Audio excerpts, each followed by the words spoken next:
Hey everyone, and welcome to Follow the White Rabbit, where we go down the rabbit hole to explore the intersection of privacy, human rights, technology, and democracy. I'm your host, Alex Kahaya, and today we are speaking with Franck Nouyrigat, who is an entrepreneur and author. He is the co-founder of Startup Weekend, a weekend-long event where startup communities are built and new startups are launched. Fun fact, I launched my first company at Startup Weekend about 5 or 6 years ago.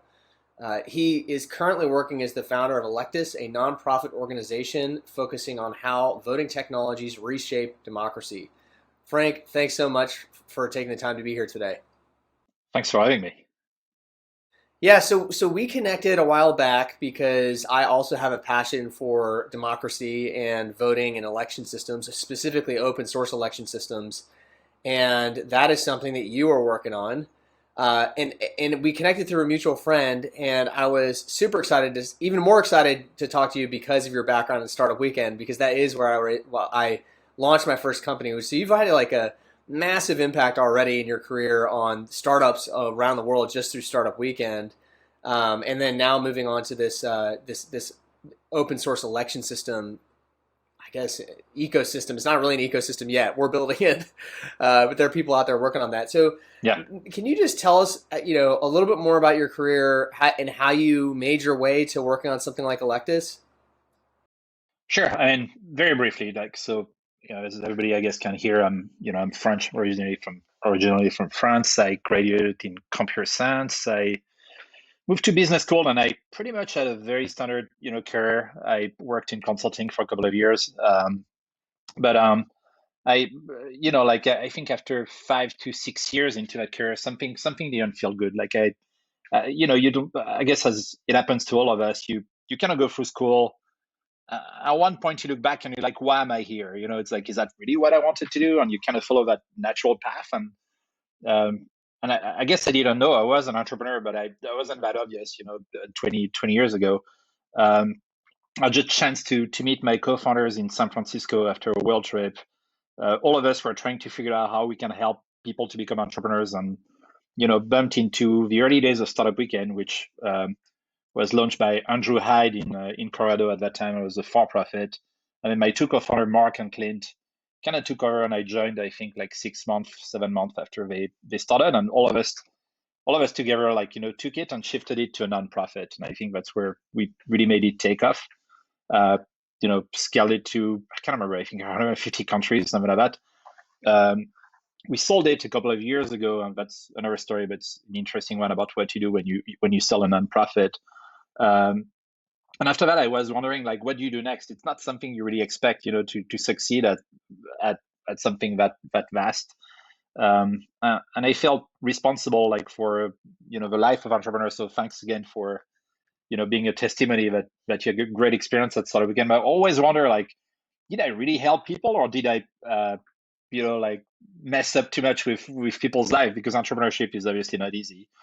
Um, and so I worked on launching something else in New York. So I moved from the West Coast to New York to launch a consulting firm called Recorp. And the idea is to kind of recycle entrepreneurs, because I do believe that's going to be the next thing happening in corporate innovation, which is entrepreneurs are, to me, the future of management. But right now, they are not being valued as that. I mean, if you create a $1 million business, people say, "Oh, you're good, great job, congratulations." But for a corporate person, like 1 million doesn't seems much. But statistically, it's harder to do that than to go to Harvard. So, long story short, I've been working on that, and then crypto happened, uh, and I had to pause Recorp, and I worked with a couple of friends, and we launched a company called Massive, which I guess relies on a little bit on what crypto is. And happy to talk more about it, but it's a startup that's going on right now. Then I came back to France, and I met my co-founder on Electis there. I come from the startup world, and he comes from, I guess, the political world. He was an advisor to President Sarkozy. He worked many years in politics. Um, and he was curious about what blockchain could do with democracy, and that's how we started this whole adventure. Yeah, so I definitely Recorp and Massive. I definitely want to dive into those a little bit more. But before we get into that, can you tell us, what Electus is and what your vision is for it and how it utilizes blockchain technology? guess it's a little early for the vision speech because we're a year in, and I know by experience, it's like it's a moving target. So hopefully, I will not look back at this interview and think, oh, I was way off. But the current vision is to say that we want to support what we call grassroots democracy, this bottom-up approach to democracy, and we want to build this community of people who come from all sides, whether it's the public society, whether it's researchers, people who specialize in cryptography. We want to gather this community of people and offer a platform for people to experiment and test as many ways we can build this future of democracy, assuming of course it exists. And our vision is to run thousands of elections, different kind of platform, different kind of experiment until we kind of discover, what is that future that we hope for. Yeah, because there's a lot of different types of elections, right? A lot of different ways you can vote, different voting processes. What are some of the ideas that you're working on as far as the functionality and how voting could work, leveraging these kinds of technologies? I Again, I think like it's kind of my DNA with Startup Weekend. It's like if you're asking me, hey, what kind of startup do you expect from a Startup Weekend, right? It's like I don't want to expect startup from Startup Weekend. I want to come to you and dictate to you, hey, this is the kind of startup you guys should be building. So we do this reverse approach of saying like, look, whatever you want to build, we're going to support it. The idea is, can we share whatever you're building with everybody else? I can tell you about my preferences and what I think is interesting, but it's like the same way as if we were going to Startup Weekend and you were asking me like what kind of startup would I like to build. To me, the answer at the Electis level is whatever you want to experiment. I don't want to be a limitation to what the community can come with. If that Right, makes because sense. it's an open source project, right? So, is Yeah, there anything like what's been built so far? What are some of the things that the community is working on right now? sure. So again, we started the nonprofit a year ago. We've been lucky to be sponsored by the Tezos Foundation. I've been working on Tezos on a first experiment which we did for the past 6 months, which is very, I would say, research centric. We worked with a university in Edinburgh, um, in Scotland, on a protocol that's called Ecclesia, and that works on something that's called self-telling. Um, and we've learned a lot from doing that, but it's an ongoing research project. And I think now we're going to shift gears. And instead of going for something that's fully decentralized, we're going to be moving to something that's semi-decentralized. And I'd be happy to maybe explain what all these things mean. But at the moment, I'm very interested into looking at what Helios has done. There's also another project that was, interestingly enough, I think open source by Microsoft, that's called Election Guard. And all these systems that have the advantage of working, being very, very solid on a cryptographic side of it, being open source, of course. And then the idea is to say what, instead of going full decentralized and having the need to centralize things to make it work, like to try this different approach and being like, let's make something that's super easy to use, and then let's see how far we can go in decentralizing it. So we're going to start this new phase very soon. We didn't even announce it yet, so you get the primer on that, but we'll be updating the community very soon on that new phase. And what's the so this this episode probably we're the election is this week, just a date when we're recording this. Oh yeah, So it's really timely. But this episode probably won't come out for 3 weeks from now. So I don't know if you'll have announced it by then. Can you go a little bit deeper into details? yeah, sure, you're right. Assuming it's been You're right. announced. By the way, I love to talk about the election and what's going to happen, and I'm sure we Yeah. will.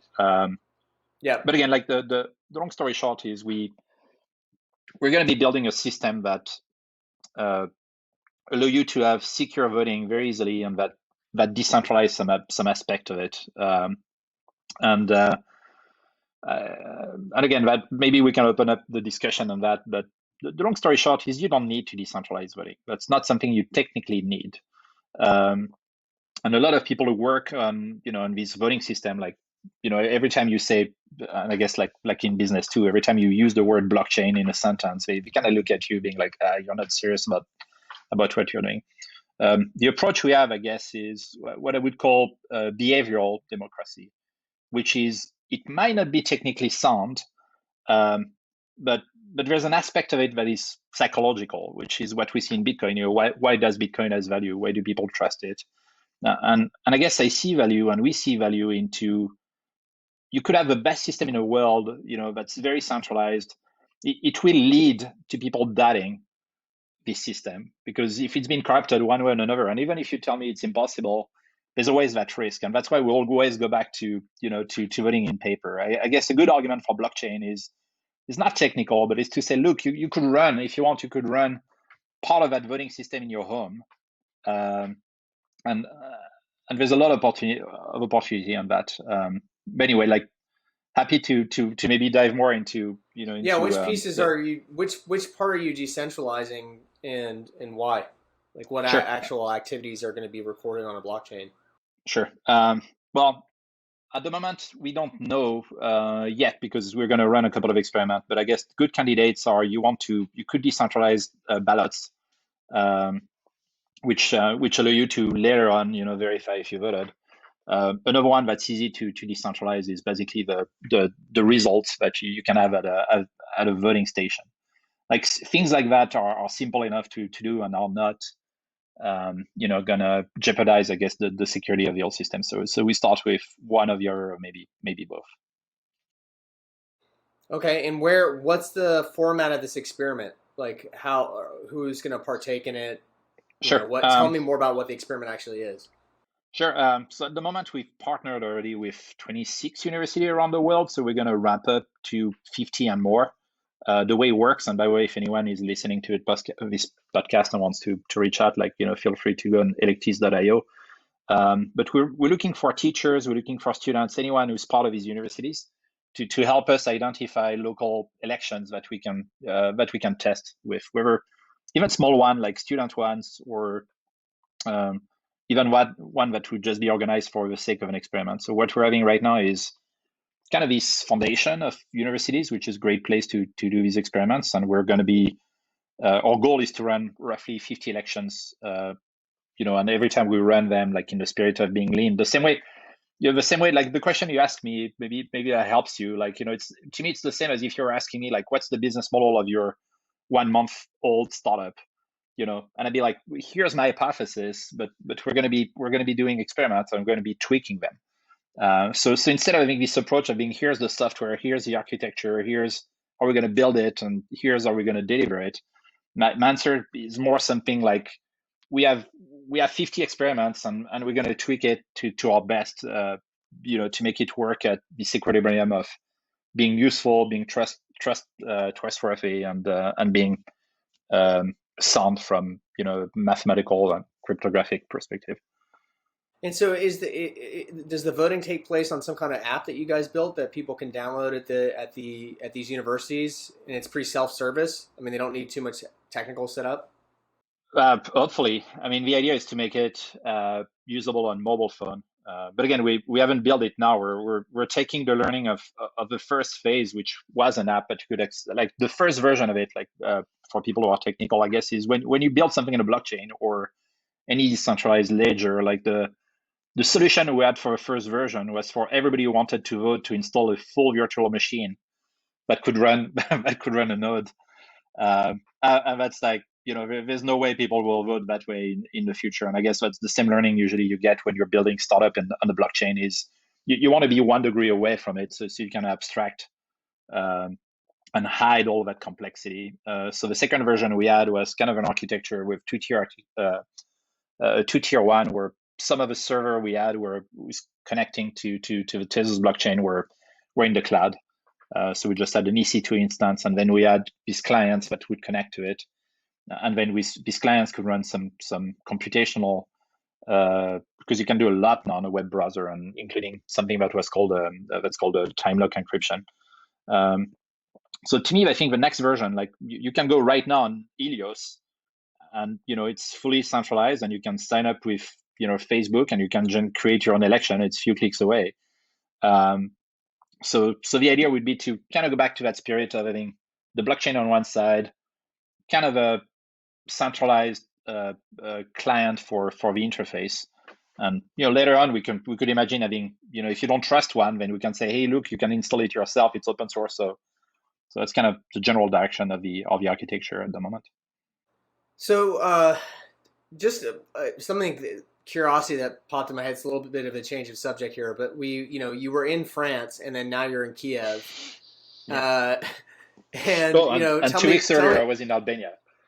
Yeah, and so what? Why did you leave France? I mean, it sounds like it was because of the recent lockdown, but what was the actual motivation that made you want to? You just didn't want to stay inside for, weeks, or what's the deal? I don't want to give too much information, but I guess the reason is my girlfriend, and you can imagine like how long distance are difficult, and you Yeah, could do a podcast on long distance relationship under COVID. That's quite of a challenge. So for anyone who's well, in that situation right now, my solution is I find countries that are open on every side, and we meet there. yeah, I hear you. All right, cool. Yeah, I just was like wondering if it was like a political reason, or you just were No, tired no, of the but lockdowns, but no, it's I'm just like you sorry, want to be with sorry. your friends. No, you're right. You're Yeah, right. The other reason is France now is going through a lockdown. I think England just recently announced the same, and so to me that's another subject. But to me, COVID is going to be a wonderful global benchmark of governance. Of we'll be able to compare all these things like in 10 years and say and kind of see who was right and who was wrong. So cannot wait to see who was right or wrong. But at my level, if I want to escape, I can. So I'm doing it. yeah, that's lucky. Definitely fortunate to be able to move. I know an American passport doesn't get you very far these days. Oh no, It's kind you're of right. hard to travel. Hmm. But you could come to Ukraine, by the way. So Yeah, yeah. I'm not getting on a plane anytime soon, but someday I would love to get there. So yeah, tell me. You mentioned earlier you wanted to chat about the current state of affairs in the U.S. and like the election. What are your thoughts on what's happening? Here and specifically around election security. If you could shed any thoughts on that as far as our election goes. sure. I mean, there's a couple of things because we're talking about the US, but the same in Europe. Like when I was in France, they were organizing elections for the mayor's office, and on one side we're saying like, hey guys, it's very important you go to vote, and then the other side they say, hey guys, it's very important you stay home. Um, and it's funny enough, like when we started to work with Gilles, my co-founder, on Electis, and I was telling my friends I'm working on voting. I guess the reaction I would get is why? It's very boring. No one really cares about voting. It's kind of this thing where like, sure, it could be better. Um, I feel almost lucky, with COVID and the election this year. Like suddenly, uh, people not only understand what we're trying to do, but also wish it exists. Like, don't you wish that you could vote from the comfort of your home, or you could interact with people and have like a political decision made like with technology. It's at the end of the day, I do believe that both COVID and this current election is going to show the need that we have to change something. We're as you said, we're recording this thing like before the presidential election. But if I have to make a bet, I bet you we may be 2 weeks in and there's still going to be debates about the results, because there's going to be debates about fraud, and so all these things we it's nothing new, but I feel like COVID is kind of this general enzyme that just makes things that were bad worse and makes things that were look good better. So Zoom is great now, Yeah, but and I, I but think yeah, I think to your point about like arguing about the election and the election system in general.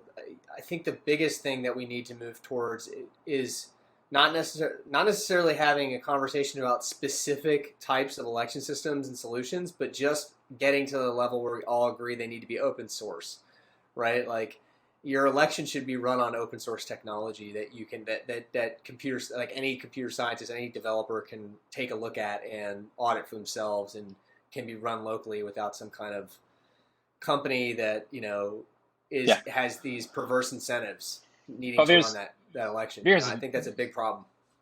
there's that, and to be fair, like I'm not an expert in this field. Like we're gathering and we're working with people who are amazing, who have years of experience in that, and this field has like specific vocabulary, specific way of studying things. And what you're talking about is actually being studied, which is you could have open source software, but then how do I know that this very specific open source software is running on Yeah, on that specific machine?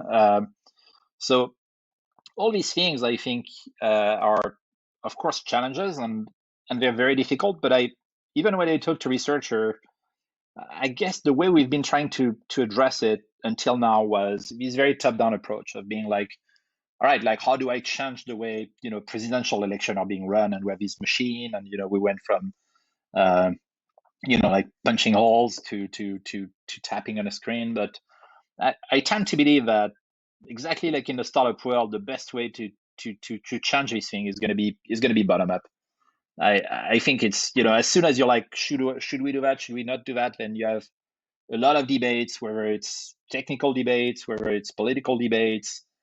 I feel like you have none of these debates if you organize things like from the bottom up approach, and then that allows you to disrupt things. I do believe that there's going to be creative disruption and destruction from uh, from the bottom up. So I'm not it's really expecting any interesting to me change right now, just but in the long term, I do. listening to you say that. It's really interesting because it just reminds me of what you did with Startup Weekend.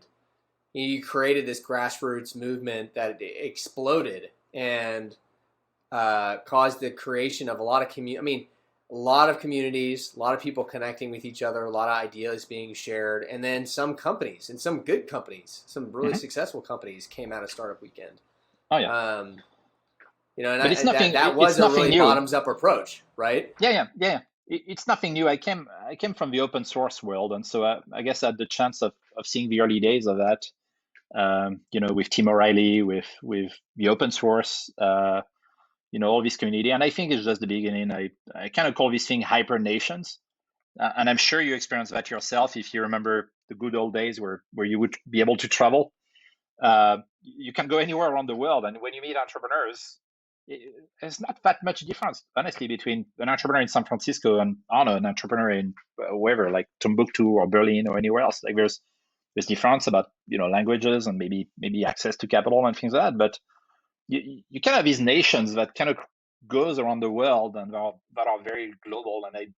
And I wonder what's going to happen, because it will happen whether with Electis or someone else. But at one point, they will gain legitimacy. What happened if you have 100 million people around the world who by themselves vote for someone to represent them? What does it mean, like to be the president of the entrepreneur? I don't know if I would take that example, but to me it's fascinating that you have all these movements too. I mean, like whether you like them or not, it's not the point. But when you look at things like Greta, where you look at the revolution in Tunisia, where you look at Black Lives Matter, where you look at all these things from every side of a political spectrum, they exist because of social media.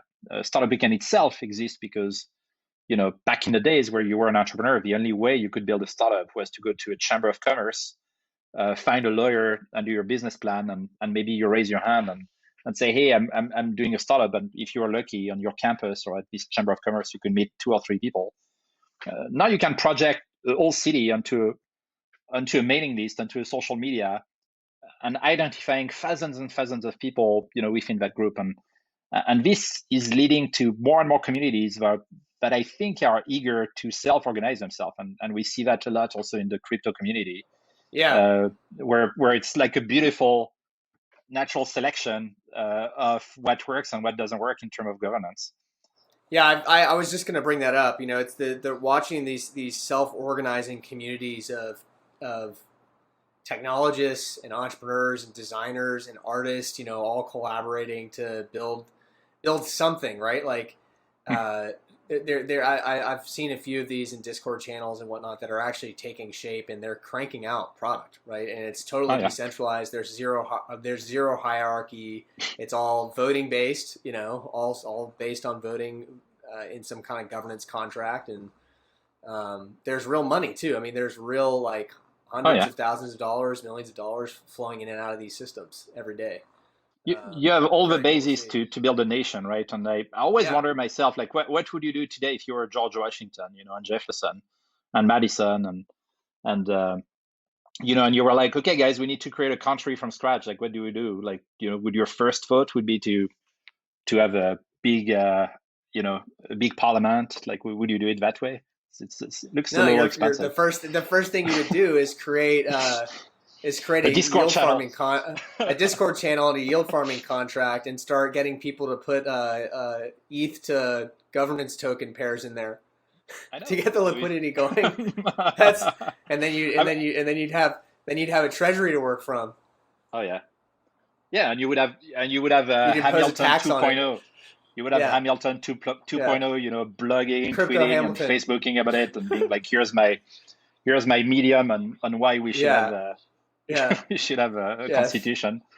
It's fascinating. Oh, It that's funny. fascinates me Yeah, to really wonder what would happen if you would have to create a nation from scratch today. But what I know for sure is we would not end up with what we have today. yeah. Who knows? We'll see. Mm. We'll have to redo it. We'll have to redo this episode in like 10 years and see what happened. The Uh, Riverside nation. yeah. What? So let's tell me a little bit. I've got a couple questions about Startup Weekend, but I want to ask those in a little bit. What's massive? I remember reading about that. Sure. Can you tell us a little bit about that project? Sure, sure. I guess the general idea was, what does blockchain brings? And I think it brings two things from my point of view. Feel free to interview my co-founders on that. But my point of view is that, blockchain brought Bitcoin, and to me, Bitcoin is the most successful to this day, like, illustration of what blockchain is doing. And to me, it brings two things. One, it allows to tokenize things. So you can take something real and break it down into tokens. Um, and you can track these tokens, etc. And I think the second one to me, which is fascinating, and I think proof of work gets a lot of bad press, but you can transform electricity into money. And one of my co-founder, Brian, on this project, like has a long history of working on privacy. He created actually a company called Disconnect.me with the idea of protecting your privacy by disconnecting you from Facebook trackers and things like that. And himself came from Google. If you look at the way things works today, whether it's on TV, whether it's on the internet, everything is financed by mostly marketing, which means wherever you go online, this sentence, like if it's free, it means you're the product. And that's the thing is what kind of to me it opens the door theoretically that you could have an internet that monetizes itself not with your personal life data, but with your personal computer resources.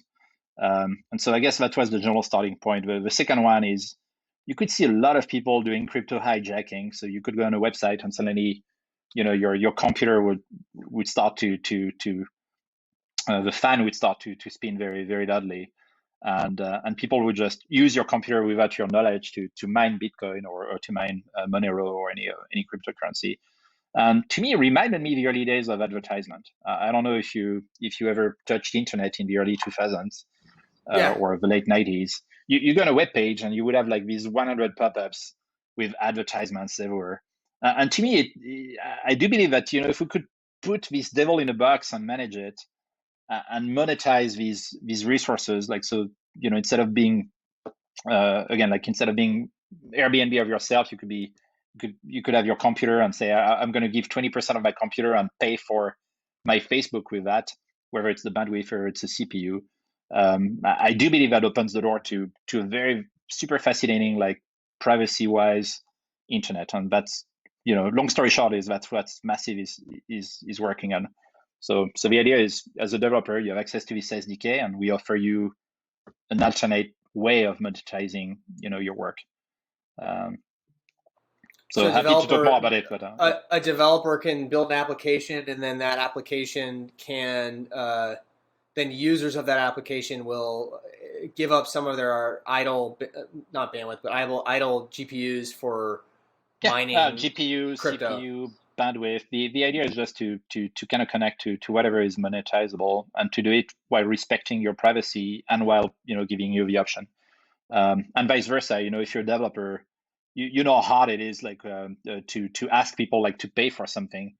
but as a user, you hate the experience of having too much ads. So um, again, that's a startup, so it's the early days. Like I'm now like focusing, on Electis, but both Jason, who's the amazing CEO of Massive, and Brian, who's the amazing CTO of it, like are working super hard and on the startup at the Cool. moment, and I'll good have to. things I are had. happening, but I don't want to say too much because I don't know what I can talk about and what I cannot. So Yeah. I hear you. I had checked it out before, but I'll have to go back and look at it again. It sounds like some sure. things have changed, but it Oh sounds yeah. really like an interesting project. So going back to Startup Weekend, what I'm just curious, what were some of the companies that you know of that came out of Startup Weekend that you were really excited about, that, and what kind of impact do you think they had? That's You so have to funny know because some. oh yeah. I mean, that's the thing is sometimes I don't even know companies came from Startup Weekend. Like at this point, it's kind of weird to tell, but like you'll be like it's like you. I mean, I know like how can I Yeah. know that you that you that you build your empire, at least if not directly, indirectly, for Startup Weekend. Uh, to me, it's an interesting question because we have the usual suspect like Rover, which came out of Seattle, like is now I think valued more than $1 billion. It's doing very well. Uh, Wow. you have you have all these great story, but to me it's funny because it started that you never heard of, which I still remember. One of them was at the early days of Startup Weekend in San Francisco, and we had these guys who were launching an anonymous Twitter, and they were doing an anonymous Twitter which was geographically bound. And so I was kind of the ancestor of Secret, if you remember Secret. That was like 3 years before, and to me this one was so interesting because right away everybody in the room were starting to use it, and because it was anonymous, of course, like I guess there was some familiarity into the content that was sent, and it was an amazing team. If I remember correctly, it was like one guy from Harvard, one woman from Stanford, one like one guy from MIT. Oh, it was crazy. And I think they even had the VC who offered to invest in it right at the end of the event. So it's like something amazing. And the whole company died on Monday or Tuesday because the whole team started to fight over equity. Uh, and I and I keep and then I remember I think the same thing can happen also to Secret. Great startup, but the same thing. I'm still obsessed with that. I still hope that there's going to be some private version of Twitter slash Facebook that will emerge, and it's going to be both scary and fascinating. Um, but anyway, so and then we have also a lot of startups to me that I love, or that are that have been some impact. But at the end of the day, like I don't look at the startup much. Like I look more at the community. That's the thing and I'm pretty sure Mark would say the same. Is like we help a lot of startup, but our focus always have been on helping the organizers, helping the facilitator, helping the community, because they are the one who are really doing this thing at their level. Putting in the And work. Yeah. yeah. They hustle. I can tell you that the team that has organized the Startup Weekends where I live, they hustled really hard for Oh yeah. years to put that event on, and they did a really good job. Yeah. It was super fun event. So that's massive. We covered that. Recoup back to that idea. So the thought process behind that is entrepreneurs are undervalued. Most of us end up failing a ton before we hit it big. But we have Yeah. skills, and so there's a place for entrepreneurs inside of existing organizations as like managers. Um, that it sounds like that's on pause, but what were you trying to accomplish there? Were you trying to get like entrepreneurs hired in management positions, or and how did that work? Yeah. So the idea was to kind of follow. I don't know if you're familiar with GLG, expert networks, and things like that. But to me, the idea was, I guess, BCG 2.0 could be another way of thinking about it. Like when BCG was created, I think in the 50s by a guy named Henderson. When Henderson created BCG, his idea was to say, I'm going to take people who are smart, I'm going to put them in corporation, and then we'll see what happened. And his definition of smart was graduate from Harvard Business School. Yeah. Um, and later on, it's funny because people say, well, what do you do? Is say, I don't know. We'll call it strategy. And people say, but what is strategy? And they say, I don't know. We'll organize events and ask people about it. So it's a so to me, it's funny, like, now you see BCG as this very big, serious organization, but it started, like everything started, from the grassroots. Like, I think Steve Jobs had this sentence that says, you never see the world the same way when everything you look at, you think that someone else, had to wake up in the morning and creating it. So back to Recorp, like to me, the idea was to keep this DNA, like to get back to that DNA of how do corporation emerge, how did management emerge, and it looks to me that management is not working well today because entrepreneurs are doing a better job at big company, and we start to see this shift, and I think it's going to keep accelerating of corporations like looking for entrepreneurs to kind of lead their business unit into this new world. And to me, the logic was that if you create a company that makes more than $1 million of revenue, you're statistically more rare than if you graduate from Harvard Business School. So again, if you graduate from Harvard Business School, you're great. You can work at BCG and you're going to be valued, God knows, like $3,000, $4,000 a day.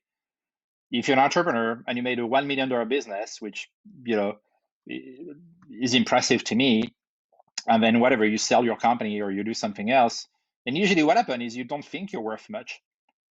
You don't think you're Yeah. worth $2,000. You don't think that what you have achieved has any value. And to me, it's the opposite. I do believe that it has a lot of value.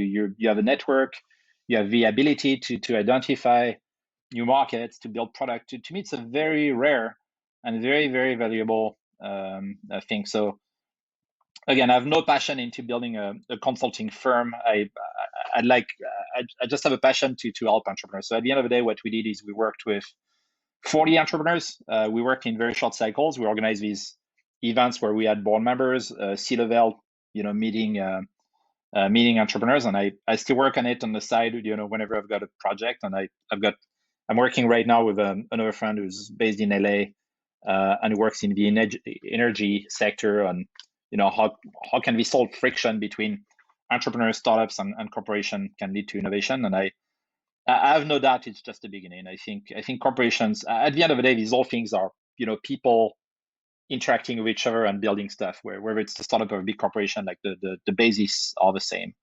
But anyway, like it's a fascinating subject, and Yeah, no, it's um, super interesting. I really I think your thought process is on point. I was listening to Tim Ferriss's podcast a couple weeks ago, and I can't remember the guy that he interviewed, but hmm. he, I think, started out at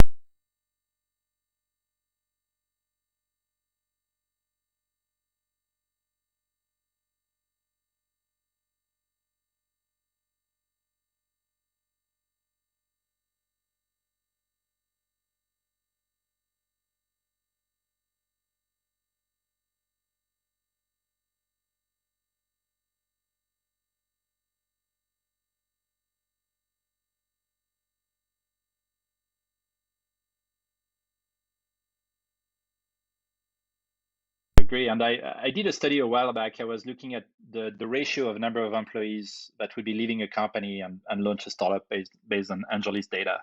And the top one were BCG and McKinsey, because they actually let you go on purpose.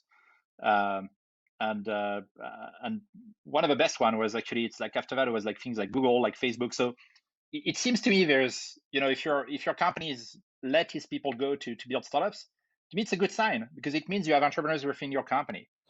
If your yeah. company produces zero entrepreneurs, that means you just have employees that are not necessarily creative. Doesn't mean they're bad people, but it means the ratios off. But that being said, when you see things like, there was a couple of studies. I used to work with the Kaufman Foundation, and I remember we looked at these studies, like from Nokia. When a company closed and fire a lot of people, Yahoo also is another one. Then actually you see the employees like being like, oh shit, what do I do now? And they end up creating tons of great business. So Yeah. there's equally a value into taking people from the corporate world and like exposing them to entrepreneurship. So maybe COVID will create tons of entrepreneurs in the years to come. That's possible too. Yeah, I think that's a trend that I've been hearing about. People just out of a job, and needing to figure it out, and then starting a business. I mean, I've definitely heard a few inspiring Oh yeah. stories about that. So we've got about 5 minutes left, and I typically ask this question of all my guests at the end. But what have I not asked you that I should have asked, or that you wanted to talk about? Um, that's a great question. I feel like to me I always like to me the question I always ask is how can I help? So I don't know if it's going to be relevant to to the podcast itself, but that's something I live by. Like I think maybe yeah. Let me ask you about that question. Like how can I help you? Well, I would say I think something that would be interesting to the entrepreneurs listening here is uh, just some advice for them. Especially during this time. What kind of opportunities do you think are out there? And I would say for me, of interest to me is like opportunities in the realm of privacy, human rights. That intersection of privacy, human rights, technology, and democracy is like a really interesting space for me to explore building a company. And that's one of the reasons why I'm at Orchid, is because I really want to have an impact in that space. So just Yeah. curious to hear what opportunities you see that could impact that space. Well, I see a couple of things. Like so, you talk about opportunities in general, advice in general, and then you precisely also point towards privacy. So let me address the three of them. So starting with privacy, I think uh, there's a long history of anytime something new is happening, then the government will come and regulate it. Uh, that happened with radio. I was reading about that. I think it was in 1912 that the ancestor of the FCC was born because people were regulating radio because amateur radio were using the radio channels to uh, send fake SOS and insult the guys at the Navy. Uh, so you have to expect more and more regulations coming. And to me, every time there's a regulation, that's where entrepreneurs kind of come and try to create something new because they hate their freedom to be restricted. So I go back to what I was saying before. I would love someone to work on a decentralized, private, anonymous Twitter that you could trust or Facebook that works. And I know many people are working on that. So I don't know who will crack it, but I have no doubt someone will, and that's gonna be fascinating to be able to work with. Again, like to me, Facebook should be like Wikipedia. It's something that it should be owned by everybody because human contact is so important. So I'm very skeptical on the future of these projects that are so key to us and that are very likely to be regulated too. That's number one. Number two is this is a crazy crisis. I mean, if anyone would have told me, like, anyone, I guess, the same for you, that we would go through, uh, a pandemic this year, that's really hard. Even though I guess Tayeb would argue that it's not a black swan because it's predictable. But nevertheless, I love crisis as an entrepreneur. Every time there's a crisis, to me, it's when I'm the most creative. Like Startup Weekend was born out of 2008. So many great startups were born during the financial crisis. This thing we're facing right now is forcing us to reinvent democracy by voting at distance. But so many things that we have to rethink and reinvent. So super exciting time. And at the same moment, you've got so much technology available. Like AI is making great, amazing progress. Now you can buy, cheap GPU at home and train your own stuff like for so cheap. Augmented reality is super exciting. VR is super exciting. Quantum is a little early, but at least I guess the military are starting to work more and more on it for encryption. So it's crazy. Like I feel like now is a great time to be an entrepreneur. And the last one is geography doesn't matter anymore. I mean, even 10 years ago, you would have, even 5 years ago, you had to be in Silicon Valley, to be there, to meet the people, to be with a VC. Now it doesn't matter anymore. I think you can raise money in Silicon Valley and go somewhere else. And by the way, 95% of entrepreneurs are not raising, who build high growth company, are not raising VC money. There's also new kind of funding. Like I like what Indie VC is doing with a revenue-based venture capital. So actually, I think even for VC, it's going to be difficult because why would I take VC money if I can keep my equity, Yeah. and build myself cash? So again, my advice to entrepreneurs is always the same: like reduce your burn to the minimum, so and put some money on the side so you can last for as long as possible. And then I guess luck is the best thing I can wish you. But I mean, as I say, right now I'm in Kiev. Like I was in Albania 2 weeks ago. I mean, Jesus, you wake up in the morning, you have a beautiful view on a wonderful blue sea, and you eat super fresh feta cheese and tomato for like $3, and add 150 megabytes per second internet. Like why would I, with that, like with 1 month of life in New York, I could stay a year in Albania to do whatever I want. It's great time to be an entrepreneur. It's awesome time. Yeah, I couldn't agree more. Well, hey, thanks so much for taking the time to be on the show. It's been great, a great conversation, and I look forward to keeping in touch. Thank you very much.